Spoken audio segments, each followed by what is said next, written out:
warahmatullahi wabarakatuh. Bagaimana kabarnya sahabat Al-Mustaqim hari ini? Kali ini kita berjumpa kembali dalam podcast perdana SMK Al-Mustaqim. Dan kali ini kita akan kedatangan tamu yang paling terhormat di SMK Al-Mustaqim. Kita kedatangan tamu kepala sekolah kita yaitu Bapak Dwiki Hananto. Halo Pak, apa kabar? Alhamdulillah saya Bu. Alhamdulillah sehat ya. Lepas masker dulu. Ya, dilepas dulu maskernya.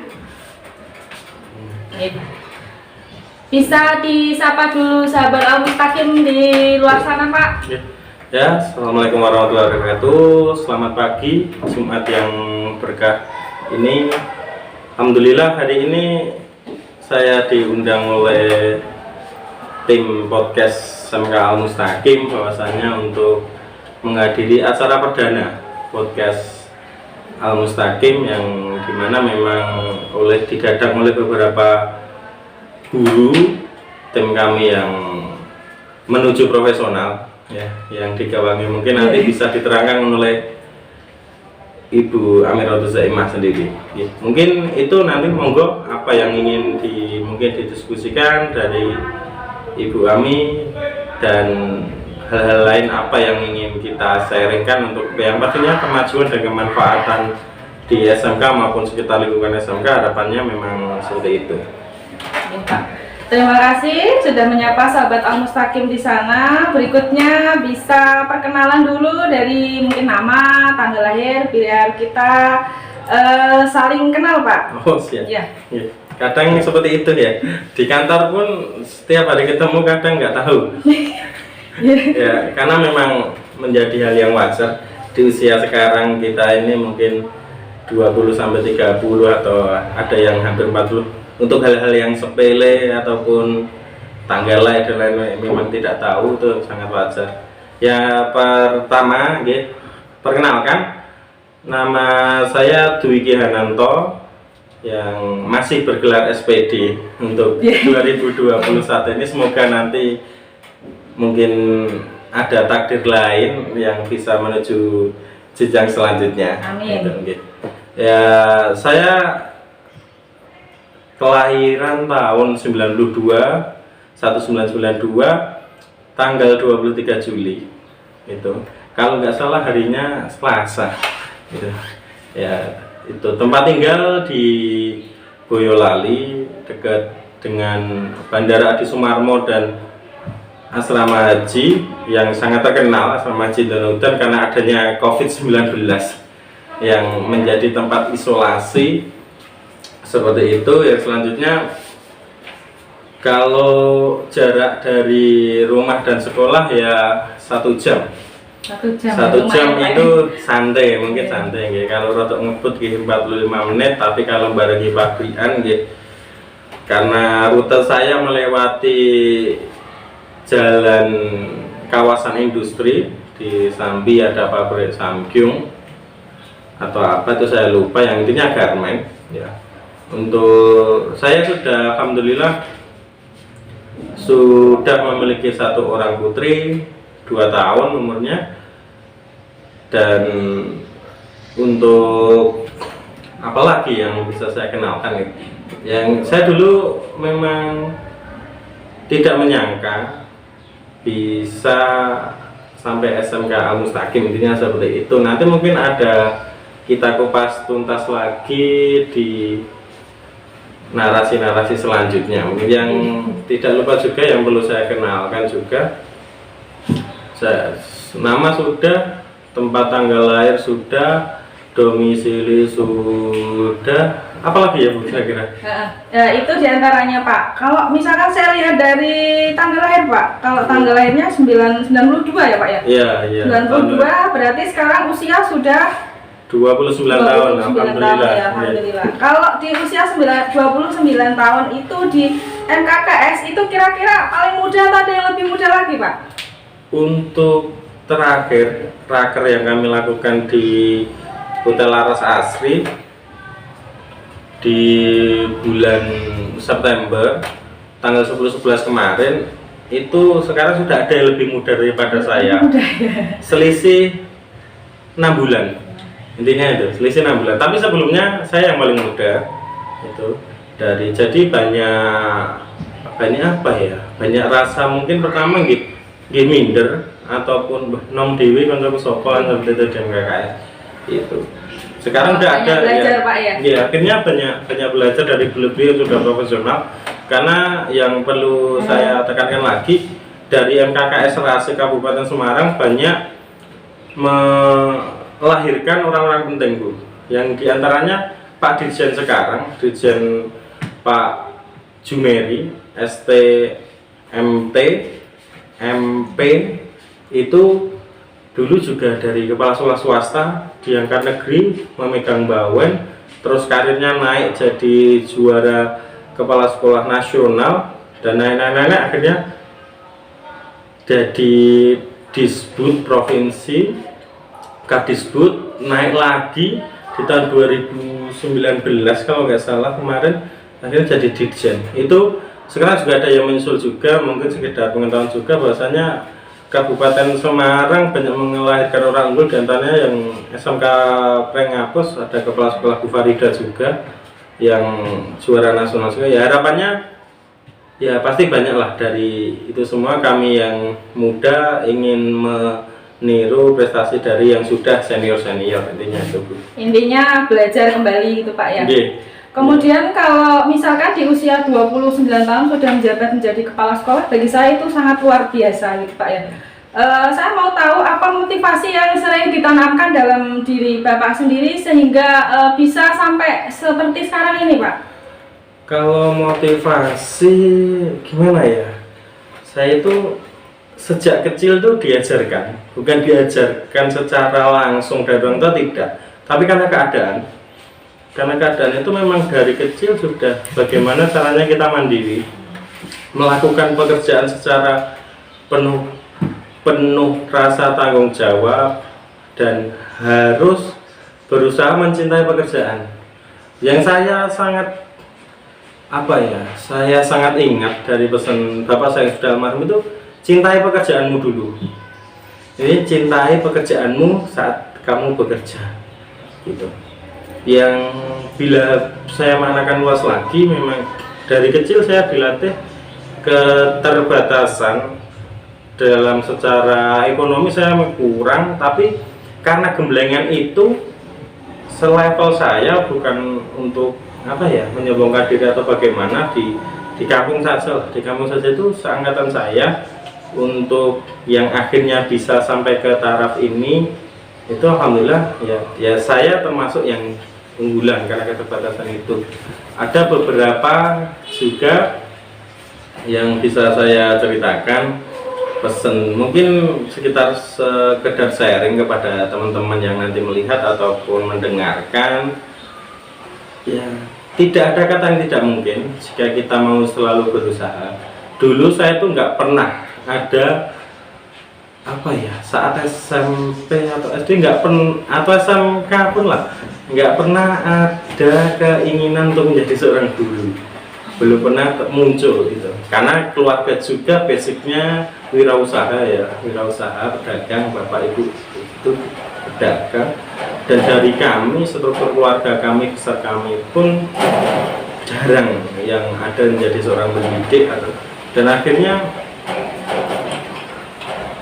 saya menemukan suatu motivasi diri itu ketika diterima perguruan tinggi. Saya keterima, mungkin kalau yang lain univ negeri itu sudah biasa, tapi di kalangan kami teman-teman selevel saja itu kaget ketika saya diterima di UNS, Universitas Negeri Jakarta. Jadi bukan Negeri Jakarta. Itu Universitas 11 Maret. Oh, 11 Maret ya, Pak. Tapi sudah kata gitu. Tapi saya yang menjadi bingung itu ini, motivasinya akhirnya saya tuh nggak belajar, sebetulnya saya nggak belajar. Dulu saya pernah daftar setan sebenarnya, tapi lulus sekolah 2010 SMKN 2 Surakarta itu ya. 2010 saya jurusannya dulu SMK teknik mesin, Bu, mesin produksi. Jadi bubut, ngelas, miling. Jadi membuat baut, sekrup itu saya bisa dulu. Jadi review lagi ya termasuk ke ya motivasi atau itu saya dulu itu masuknya mungkin nggak boleh ditiru ini, tapi harus saya ceritakan. Saya itu motivasinya karena keterbatasan dulu masuknya lebih mementingkan yang produktif. Saat saya dulu itu pelajaran produktif karena nggak keterbatasan. Dulu mau sekolah aja bingungnya mangkat telat pasti karena malam ke pasar dulu bantu bapak. Karena sepeda motor cuma satu, saya harus nunggu bapak pulang. Kadang pas malah belum punya motor tuh saya ngangkot, ngebis itu pasti terlambat. Tapi tetap saya berangkat. Walaupun untuk datang tepat waktu saya sangat sulit. Sampai satpam itu hafal, guru hafal, dan sampai saya itu pernah peringkat terakhir Bu di kelas 2 SMK. Itu 1 atau 2 saya lupa. Di kelas itu saya peringkat terakhir. Guru-guru sampai tidak mau menaikkan saya, tapi ya, alhamdulillah atas perjuangan yang saya ingat, yaitu wali kelas saya Pak Joko Darmanto kelas 10 itu saya memperjuangkan saya bisa naik. Itu kaitannya dengan motivasi ya. Terus mungkin masih saya jabarkan lagi, nggak apa-apa ya. Nanti. Jadi saya tuh dulu intinya di saat SMP pinter, ranking kelas terus 3 besar, maksimal 10 besar lah. Itu SMP Batik Surakarta. Terus SMK tadi langsung menurun Bro, karena pergaulan memang SMK seperti itu. Sangat sangat berwarna karena SMK 2 Surakarta itu muridnya dari beberapa kota sekitar. Itu sangat berwarna. Saya intinya ya ikut kenakalan remaja lah, intinya itu peringkat terakhir seperti itu sampai menjudge besok itu diopo gurumu seperti itu. Tapi terus saya nggak tahu ya, kelas 3 itu pernah ngobrol dengan teman-teman itu, aku sudah di PNS, tapi iya, akhirnya ketika lulus saya daftar STAN. Memang bapak inginnya saya ke STAN, saya nggak terima sampai ke Bintaro. Terus setelah itu 1 tahun saya isi dengan bekerja Bu, ikut PT INP di Karawang yang berdiri 2007. 2010 saya masuk sebagai angkatan pertama dari SMK kami, SMK 2 Surakarta, yang mengirimkan anaknya untuk bekerja di sana. Saya lulus seleksi itu, tapi saya tidak betah. Karena apa? Karena saya di sana tahu perbedaan seorang lulusan SMK dengan yang punya ijazah minimal D3 atau S1, pekerjaannya sudah sangat berbeda. Lebih enak yang iya, pasti D3 dan S1 dia pekerjaannya di AC. Saya kemeringat esok teko kerja ya namanya ikut orang ya Bu, 18 jam atau 16 jam seperti itu. Wah, ini terus ya remuk saya gitu. Terus saya akhirnya atas itu motivasi melanjutkan kuliah sangat penting.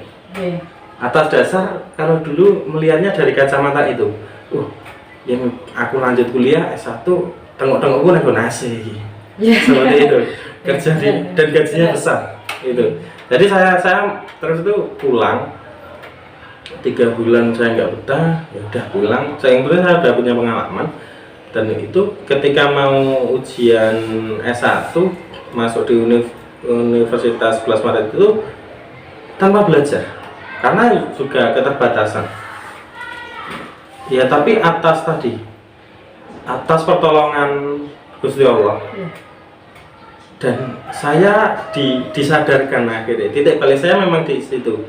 Jadi setelah itu saya setiap melakukan pekerjaan sungguh-sungguh dan berusaha terbaik ataupun melakukan semaksimal mungkin, tiada hari tanpa produktivitas kalau di pekerjaan, dan selalu pasti yang jadi pegangan utama sampai umur 29 tahun ini.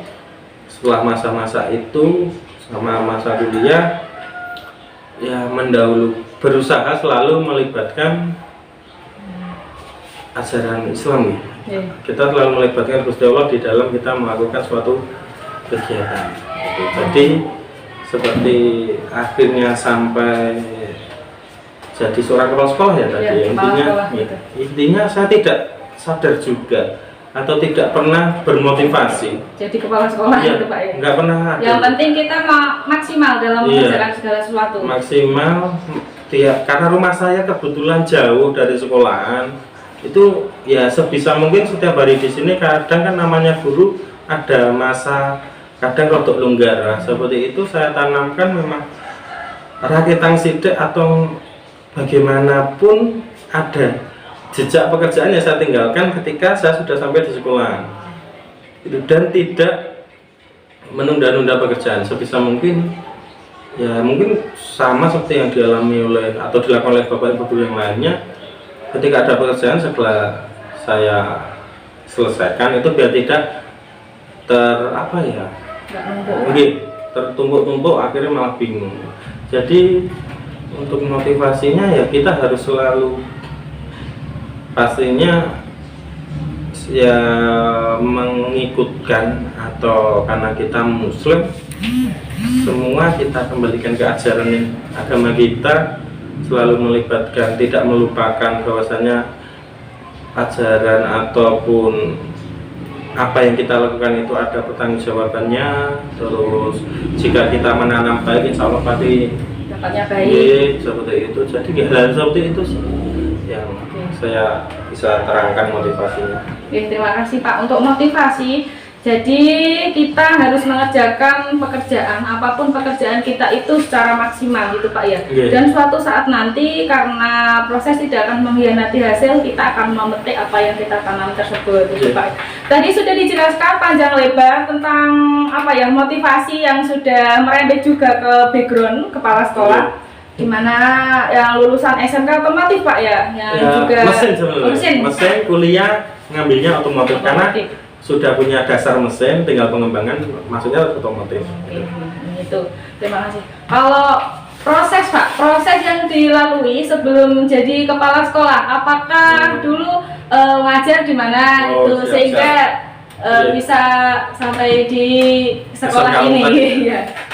Ya, yang bisa saya terangkan memang dulu saat saya kuliah itu saya punya tekad lulus di waktu yang tepat, bukan tepat waktu ya. Kalau tepat waktu itu contoh mungkin 7 semester, 8 semester itu. Jadi saya tuh lulus di waktu yang tepat karena banyak S1 nganggur. Itu sudah bukan apa ya, rahasia. Nganggur dulu, sebenarnya dia nganggur dulu berarti akan ada saatnya bekerja. Tapi saya memilih ketika saya belum lulus, saya sudah harus punya pekerjaan. Nah, alhamdulillah di situ sampai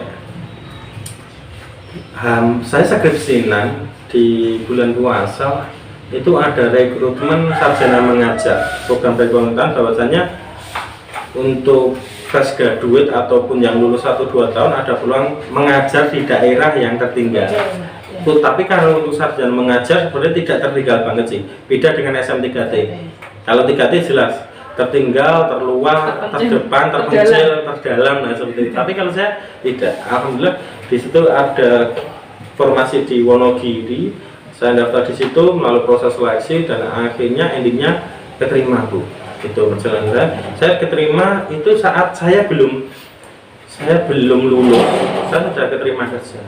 Sampai alhasil hari Senin di 2015, bulannya mungkin Juli atau Agustus, saya agak lupa, saya sudah penyerahan namanya program pemerintah ya Bu, sarjana mengajar itu saya diserahkan dari pihak panitia ke sekolahan tersebut, namanya SMKN 1 Kesmantoro Wonogiri.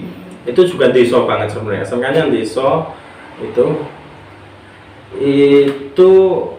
di hari Senin saya serah terima, di hari Selasanya besoknya tuh saya baru ujian skripsi Bu.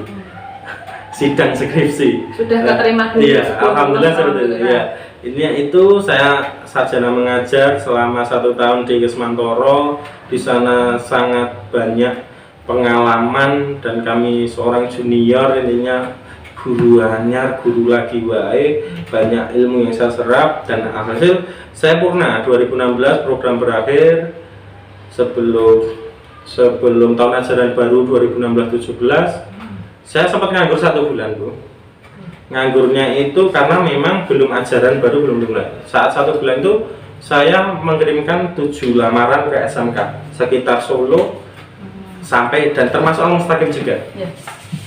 Dan ketika hari H ya 1-2 minggu itu semuanya menerima. Saya bingung kenapa 7-7-nya menerima itu. Terus saya pilih karena saya sudah saguh di sini. Saya sudah iya Pak ketemu dengan Bapak Kepala Sekolah yang dulu Bapak Nayen, saya ketemu di sini saya sanggup. Tapi cuma 1 hari. Dan satunya saya mengambil yang negeri SMKN Negeri 1 Sawit. Itu 2016-17 tahun pelajaran itu. Di sini 1 hari selama 1 bulan. Terus saya melihat sampai di sini guru otomotifnya nggak ada. Kalau saya cuma 1 hari masih kurang untuk anak-anak. Saya nambah 2 hari yang dipakai 4 hari. Selama 1 semester saya seperti itu. Di sini hari Selasa, Sabtu, dan Senin, Rabu, Kamis, Jumat saya di SMK Negeri Sawit Boyolali. Sampai akhirnya di Negeri Sawit pun saya melihat gini Bu, saya guru baru. Di sana Bapak Ibu guru yang produktif sudah sangat keren-keren. Dalam arti keren, mereka dari guru produktif ada waka ya Bu, waka kurikulum dari orang produktif otomotif juga, waka manajemen mutu juga. Jadi banyak waka-waka yang mereka dinaswa terus ya. Produktif Pak ya. Terus saya mikirnya kalau saya tetap di situ saya tidak berkembang. Karena saya hanya faktor aman, saya cukup ngajar kok.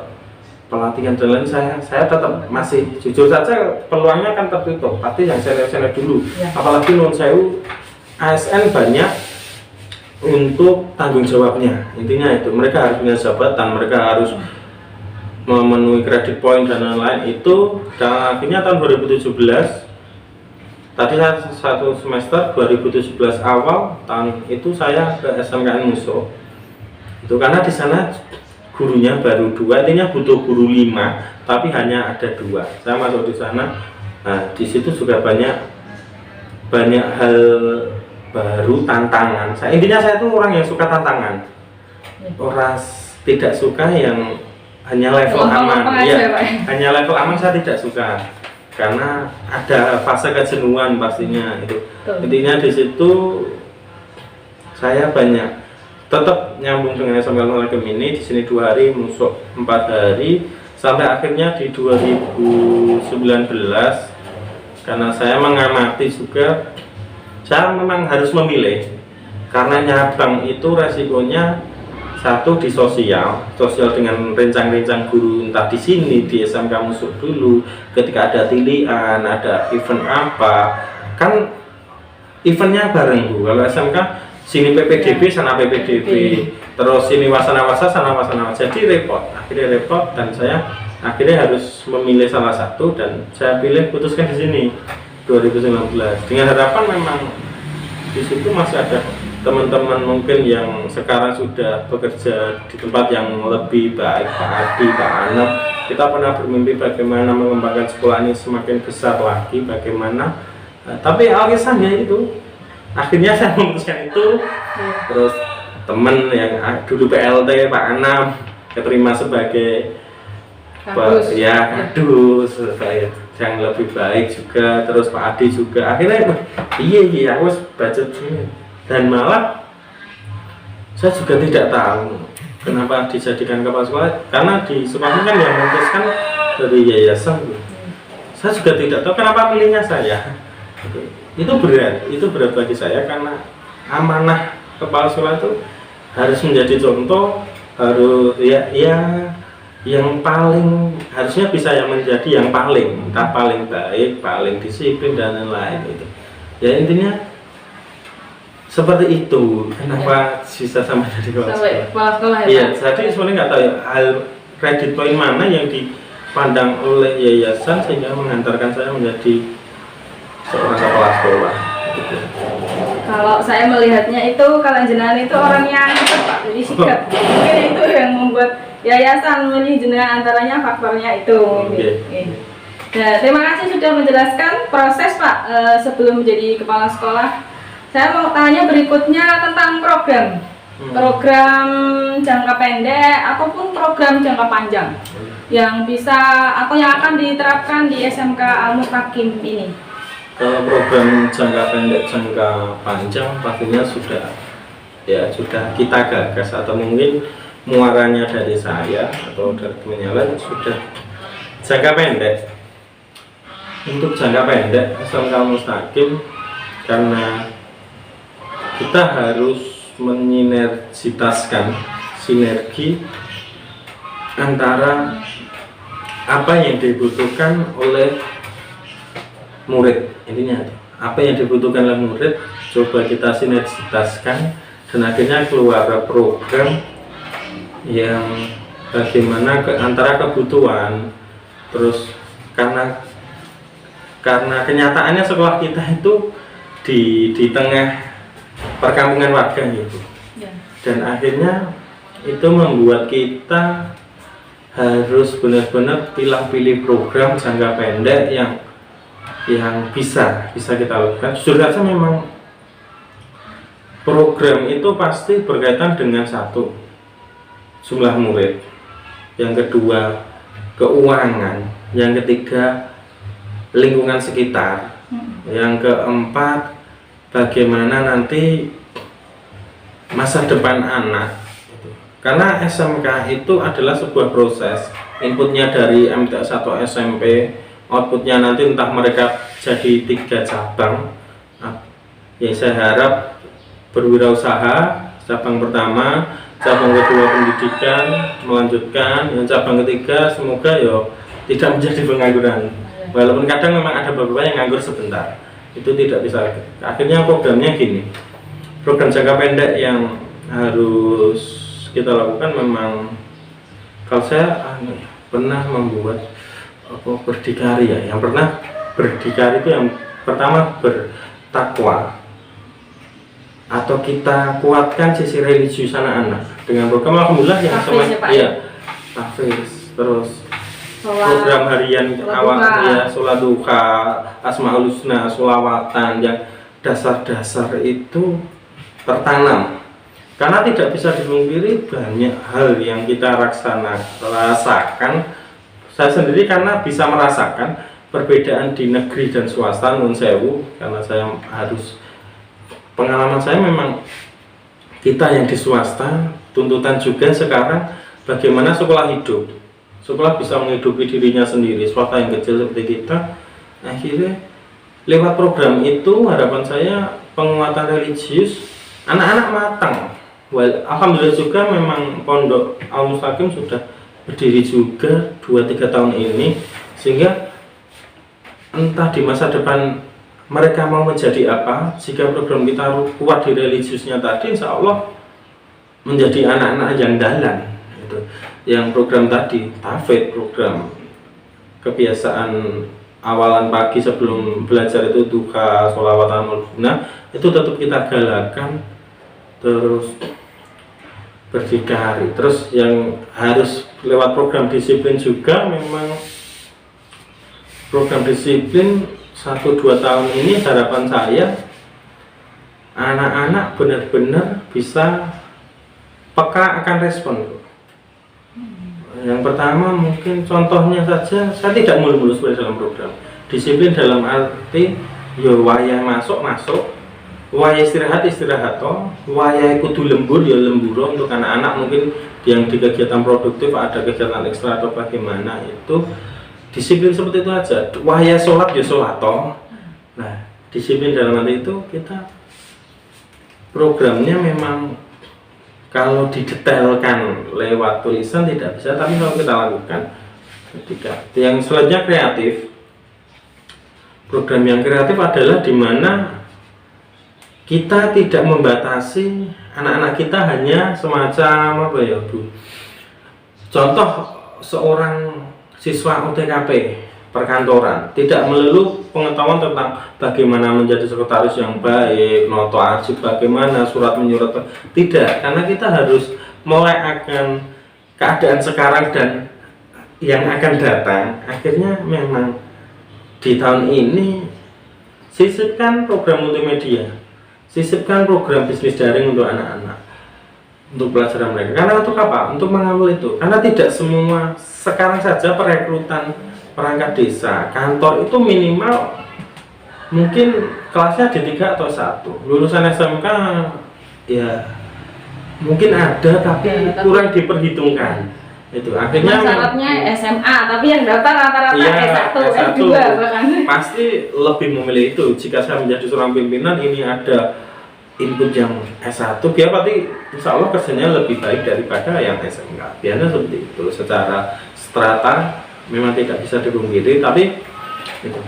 Program saya memang lulusan anak-anak UTKP jangka pendek 1-2 tahun ini mereka multi talent bisa bagaimana bisnis marketing, bagaimana bisa memasarkan produk, bisa menjadi seorang yang multi talent dalam arti, karena sekarang era tidak hanya memandang dari ijazah lulusan apa, skill Pak. Iya, skill, ijazah itu cuma syarat utama, tapi syarat tambahnya itu yang penting di pekerjaan. Jadi programnya kita eksplorasi atau mengoptimalkan semua kemampuan anak-anak. Kita ingin melakukan itu, anak-anak ingin apa? Ya di TPSM seperti itu. Programnya harapan saya nanti wujud nyatanya lulusan UTKP 2-3 tahun atau 1-3 tahun ini punya sertifikat bahwasanya mereka kompeten di bidang pemasaran, kompeten di bidang pembuatan karya. Contoh karena hubungannya sekarang dengan multimedia, seperti contoh sekarang itu banyak juga kalau kita merambat juga pesatnya YouTuber kalau dalam bidang multimedia ya IT. Tapi kalau bidang nyata pengiklanan atau advertising, membuat MMT, saya harapannya anak-anak bisa desain. Harapannya Corel, Photoshop, mereka bisa masuk, mereka bisa olah video, entah nyambung orang kalau jurusannya, yang penting mereka ada talent, ada skill. Untuk yang TBSM program saya secara singkat ya, mereka tidak hanya bisa bengkel, tapi mereka bisa, harapan saya nanti 2-3 tahun kalau terwujud ya bisa nyetir mobil. Walaupun sudah TBSM kita pengen ada setir mobil dan mereka sudah punya SIM, intinya itu. Terus kalau program jangka panjangnya sendiri Pak? Jangka panjang untuk SMK Mustaqim ya, ketika 2 jurusan tadi sudah atau 2 lulusan sudah terbentuk dengan baik, jangka panjang saya inginnya SMK Mustaqim menjadi SMK unggulan yang mana menjadi pencipta seorang wirausahawan dan mengisi industri-industri besar di Indonesia. Dalam arti ya jangka panjangnya, karena kalau yang internal sudah tertata dengan baik, kita jalinannya tinggal yang keluar gitu. Jadi dengan perguruan tinggi, dengan industri yang besar contoh seperti Astra dan lain-lain, itu kita bisa melakukan. Harapannya bisa menjadi wadah bagi seorang yang ingin SMK Mustaqim, seorang yang ingin berwirausaha dan melanjutkan ke perguruan tinggi yang keren. Artinya itu entah nanti program detailnya seperti apa, sudah saja memang belum bisa terdetailkan, tapi jika hal tadi yang program-program seperti religiusnya tercapai, terus ekstra kompetensinya mereka bisa dapat, jadi semua anak di sini punya keahlian sendiri-sendiri lulusannya, insya Allah akan mengalir menjadi, dan tidak lupa ya di sini mereka harus bahagia, harus senang, intinya itu. Jadi insya Allah program jangka panjangnya sebagai sekolah yang menciptakan wirausahawan yang hebat, terus bisa masuk perguruan tinggi dan seperti itulah. Kalau jangka pendeknya antara lain sudah kita lakukan itu seperti tahfiz, kemudian literasi, kemudian sholat duha berjamaah.